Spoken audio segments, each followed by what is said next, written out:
and socioeconomic spheres. I work patiently. I learn through the knowledge of our Chicana, and Latino mothers and fathers like Lorenzo Aldua, Sherry Moraga, Americo Paredes, Alurista, Josie Mendez Negrete, Queta Miranda, and others, and hopefully continuing the legacy and richness of our mestizaje. Why not? This is America, the land of opportunity, the global melting pot, the land of the free and the revolutionary. Viva la raza.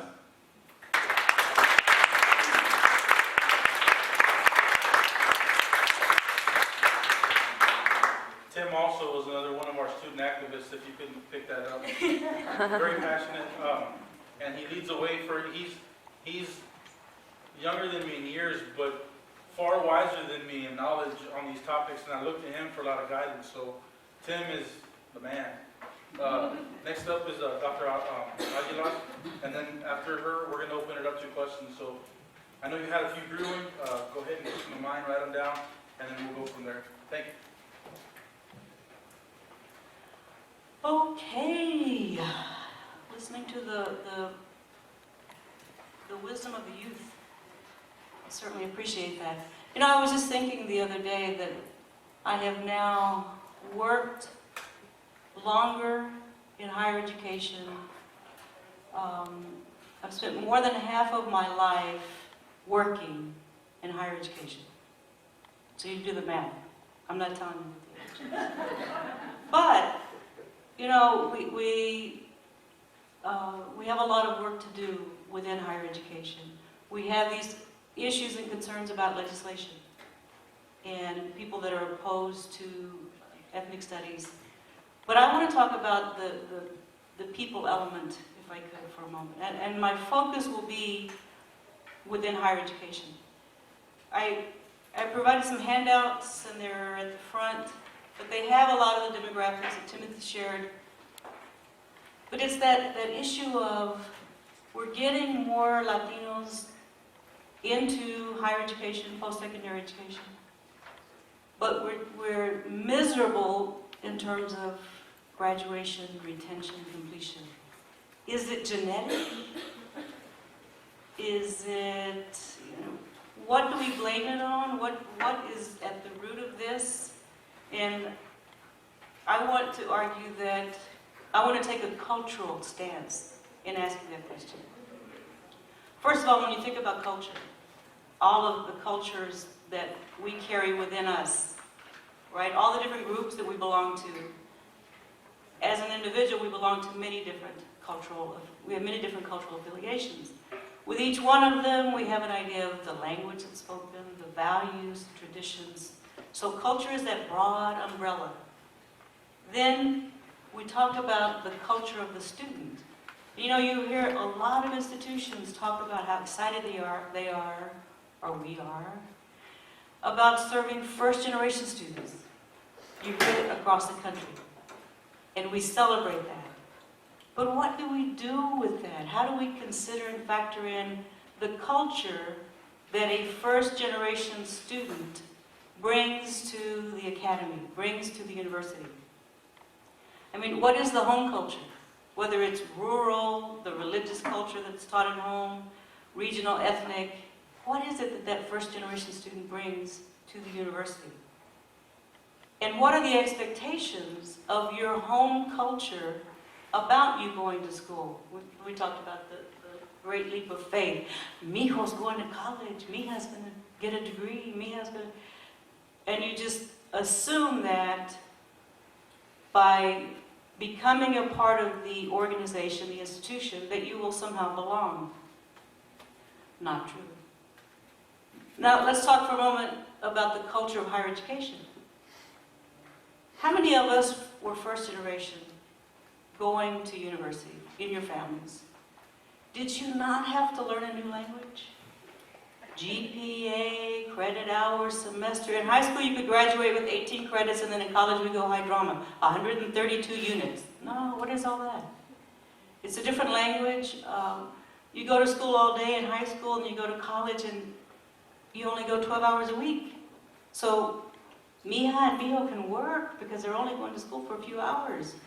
But But the culture of higher education is that don't be deceived by contact hours, study hours, prep hours, and all that goes with it. And it is more than, when you go to university, it is more than what happens in the classroom. It's not like you're putting money in the bank and each time you finish a course, okay, I'm closer to it, closer to graduation. But it's the socialization that's a critical part of what we gain in higher education, isn't it? Learning within the classroom with people from different cities, states, and countries, learning from the student organizations and having a leadership role or a followership role. Is that such a thing? But there is all the culture of higher education. And then consider this. The culture at a community college versus the culture of a four-year institution, of a research university, of a comprehensive university, of a private university. And I promise you, each one has its different nuances. So when you enter that, you have to learn the culture. And how is it learned? By observation? You didn't get the handbook you were saying, Sonia? No one told you? Here it is. This is how you survive in higher education. So then what happens is we end up with cultural clashes and cultural tensions, but we don't talk about that in higher education. We're excited about, look, we're an HSI. You know what that is? For those that don't, any institution that has an undergraduate student population of 25% or more that identifies being Hispanic is considered an Hispanic serving institution. So it's all driven by enrollments. It's not about are you serving your students who identify as Hispanic or not. It is simply we have 25% or more of our undergraduate students are Hispanic. We at Our Lady of the Lake have 65% of our undergraduate population is Hispanic. So another area that I think is related to this is the whole notion of language and culture. The language that we bring with us. Particularly, let's focus on the Hispanics. How many of you can speak Spanglish?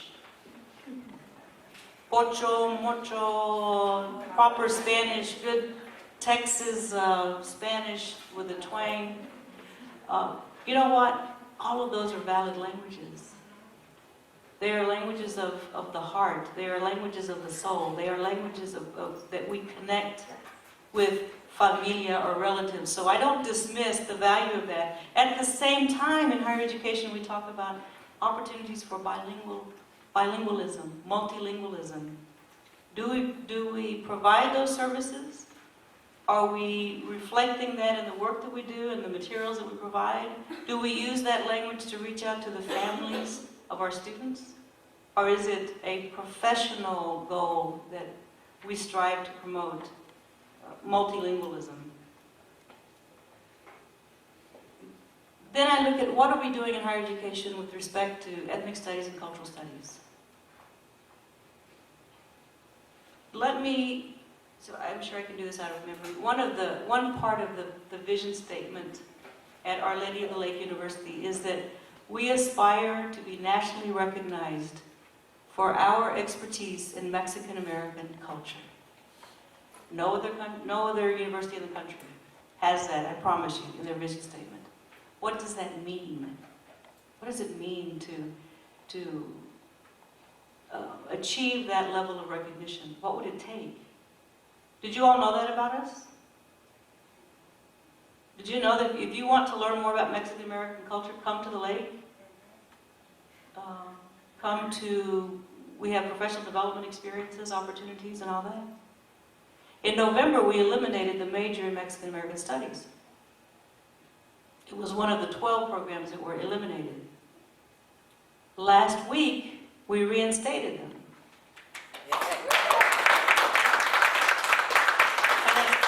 And I would say, in part, it's due to the work of the community, the activism that has happened over the time with these recent changes. But ethnic studies, I don't have to say, many in the audience, you know the history of ethnic studies. It really is one of revolution. It is one of moving forward and saying, no more, we won't continue this. It was the radical activists that said, we're not getting a complete education. And now we have this incredible, incredible political resistance and fear. They are afraid. And I say they.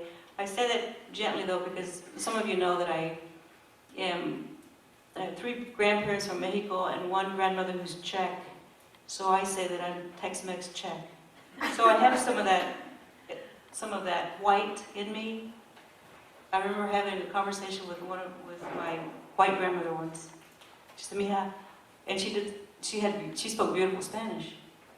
She said, "Don't go out in the sun. Don't spend so much time in the sun because you'll get dark and people won't like you."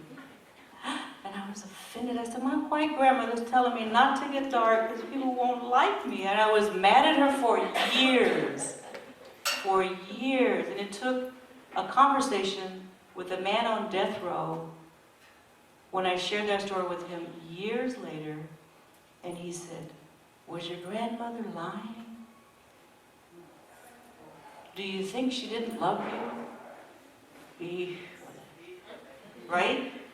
So I had to go back and make amends and move on with that.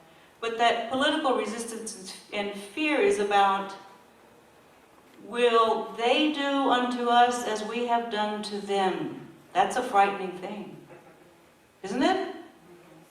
If I am constantly on your case, if I'm constantly silencing you, and the day comes that now you're the boss, or you're the supervisor, or you're the majority, because don't you still hear that word minority? And we're not. We're not. But the intent of that persistence in using that language is to say, you are less than, don't forget it, you are less than. Keep that in your mind, embed it, and have it ingrained. And we're saying, no, we're not. We're not less than numerically. We're not less than in all of our humanity. We are not less than in our values. And we are not going away. And not only do we want to study our history, our arts, our contributions, but we want you to study this too. We want you to understand who we are. It's not about us knowing us, as in this narrow focus, it's concentration. No, it's much more than that.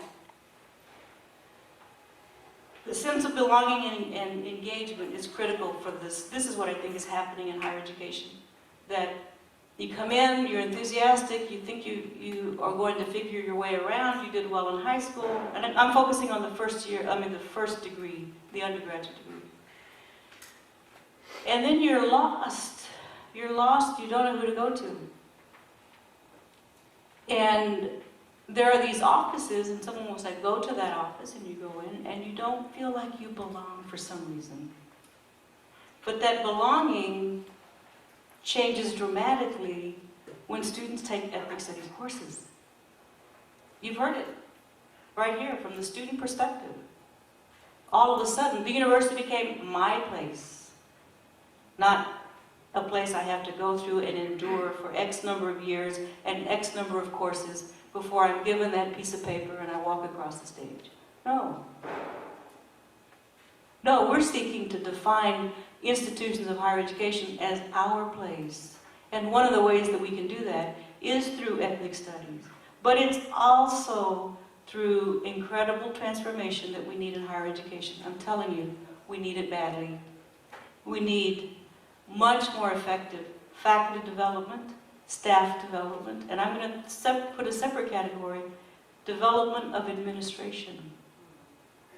To get it, to believe it, to understand the impact, to understand the resources that these ethnic studies and formerly marginalized studies have been. If we don't do this, I ask you to think about, what does it cost us? What's the national, regional, and local costs for an undereducated or uneducated Latino, Latina population? It's ridiculous. as we grow in numbers? What is the cost for each one of us who is undereducated or uneducated? The other one that I find it's interesting to me is, as we're preparing the next wave of knowledge producers, it's going to be the students from underrepresented groups, the students who have been historically marginalized, that are going to be asking those interesting questions. They're going to ask the interesting questions in chemistry and physics and in literature, not just reading the traditional or the comprehensive. And by the way, there's a lot of code language that we have to try to work together with to decipher this code about comprehensive education. How can you study Texas history and not know about Mexico and call it Texas history? I mean, really? And then when you get accused of being called you're a small group of activists with an agenda, what are those bills? Are they not a small group of activists hoping that nobody will pay attention? Or as I like to say on the west side, put attention? Are we aware of the strengths of our students and their families? Do we not recognize what it means when we talk about celebration? When we say, go to graduation, go to our commencement, oh my gosh. Student walks across the stage and there's 50 people yelling for each one in the whole city, and in some cases the community where they come from.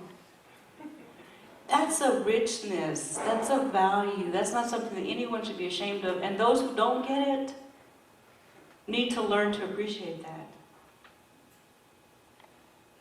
The other thing is, another observation that came from our recent conference here, the annual conference. Christine Sleater gave a presentation. Actually, she gave two. But she was talking about, for all those people that are opposed to African American studies and ethnic studies and Mexican American studies, they're not really against ethnic studies, because what they're promoting is white studies, and that we need to call it that. And this is Christine Sleater, a white woman, saying, look folks, I had to learn on my own, she says. She picked up Occupied America to read as a teacher, a new teacher in Seattle, Washington, thinking, I need to learn more so I can understand my students better. She's one of my heroes. But to recognize that our ethnicity provides a lens for us. We see things through that, not to apologize, not to feel like you have to change who you are so that you can succeed. I tell the story about that Lorena Gonzalez shared with us. She's a graduate of our doctoral program, and wrote a book entitled, it was about inheritance. She had been in an office in corporate America and was talking to some of her co-workers, and they were talking about what they were going to inherit from their families, and it was all dollars and materials, right? Material goods, wealth. And she was thinking, like I would have been thinking, no, if I'll inherit the debt or algo así. She was thinking, I don't think I'm going to inherit anything like that. But then she said, but I do inherit the values. That's what the book is about. Well, one of the large companies, I think Goldman Sachs or Pricewaterhouse, they hired her as a consultant. They said, look, we're doing a much better job hiring more Latinas. We're proud of that. We want this to work. But when it gets time to promote them, they change. And they don't even act Latina anymore. They don't talk Latina, they change. And somewhere along the way they're getting the message. If you want to advance, you need to change. And they're saying, no, we get it. We don't want them to change because we know we need them to still be who they are. And that's where I would hope that we can get to that point in higher education. But I'm here to tell you we have a long way to go. So as we do talk about the legislation, and we do talk about the incredibly powerful experiences that students get in their ethnic studies courses, we have a lot of work to do at the institutional level. And I will conclude with a comment from one of our presenters also at the conference, and that was Delia Saenz. And she talked about wise Latinas. and all that controversy with all these folks that were offended, that how insulting to suggest that a Latina could judge differently or see things differently. But you know, the point was, as Delia was reinforcing, is that when you see poverty and live through it and experience it, and you see different kinds of experiences that people have, your own and people around you, you're able to see and hear people's words and experiences in a very different way, and judge in a different way. So I'm looking for an increase in the wise Latinas, the young up-and-coming wise Latinas, and I celebrate them. And I commend especially, and honorary Latinas. But we do have a lot of work to do, and I'm encouraged. I'm encouraged by your presence and by the wisdom that I hear, and the commitment among the other panelists. So thank you.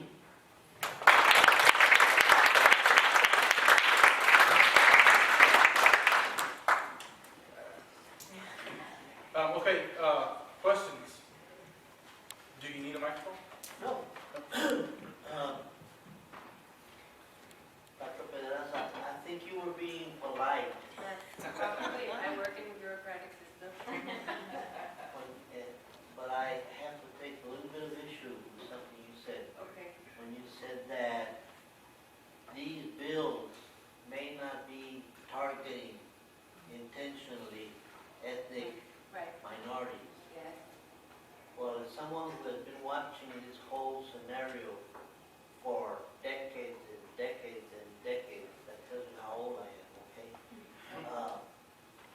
I have to say that this is all intentional, Yes. that it's targeted, that it's purposeful, and that it's because of the demographic changes that are coming in our future. And it's orchestrated. Let's not kid ourselves about this. And I know you're not kidding yourself. No, I'm glad you brought that up, though, because I think if we're going to have an open and honest discussion, we have to talk about it, right? And I do think that they are targeting minorities. And the they being the group of legislatures that put these bills through, right? There's good bills in this 100-page document I have of bills, right? But there's also those that you have to really look at that target minority students. And I think that and the other part is education is becoming a corporation, right? Under this, this Perry administration. So we look at these bills and we look at this, but at the same time we have to dissect, right, where they come from. Who's paying the bills? Who's paying the legislator to put the bill forward? Where is the money coming from? And I think that if, at the end of the day, education is a corporation, get the students out quickly,